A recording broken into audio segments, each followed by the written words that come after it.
ഇന്നത്തെ പെണ്ണുങ്ങളൊക്കെ അത് കേൾക്കണം. ഇത് പറയുമ്പോൾ അവർക്ക് അങ്ങോട്ട് ദഹിക്കാറില്ല. അള്ളാഹു ഈമാൻ നൽകുമാറാകട്ടെ.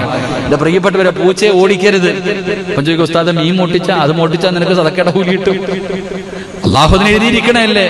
ആട്ടി ഓടിക്കാൻ പാടില്ലാത്ത ജീവികളിൽപ്പെട്ട ഒന്നാണ് പൂച്ച. മീൻ വെട്ടുന്ന സമയത്ത് അടുത്ത് വരും, ഭക്ഷണം കഴിക്കുന്ന സമയത്ത് അടുത്ത് വരും. അതിനെ ഓടിക്കലല്ല, കല്ലെറിഞ്ഞോട്ടിക്കലല്ല.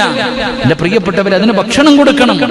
അപ്പൊ ചിലര് പെണ്ണുങ്ങൾ പറയും, പൊരിച്ചു വെച്ചിരിക്കണ മീൻ കൊണ്ടുപോകും. അത് അതിന് പേരെഴുതിയിട്ടുണ്ട്, അതല്ലേ കൊണ്ടുപോകണേ.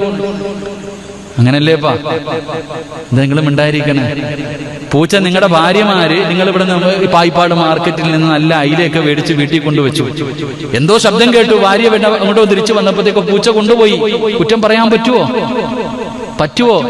ഇല്ല. കാരണം എന്തേ? അതിന്റെ റിസ്ക് അല്ലാഹു എഴുതിയിട്ടുണ്ടായിരുന്നു. എന്റെ പ്രിയപ്പെട്ടവരെ, ആട്ടി ഓടിക്കാൻ പാടില്ലാത്ത ജീവികളിൽപ്പെട്ട ഒന്നാണ് പൂച്ച.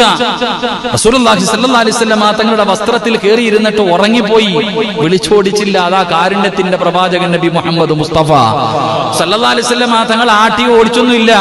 കുറച്ചു നേരം നോക്കിയത് എഴുന്നേറ്റ് ഉണരുവോ, എവിടെ ചങ്ങാതി, അല്ല ചൂടല്ലേ, ഇങ്ങനെ കിടന്നങ്ങ് ഉറങ്ങി.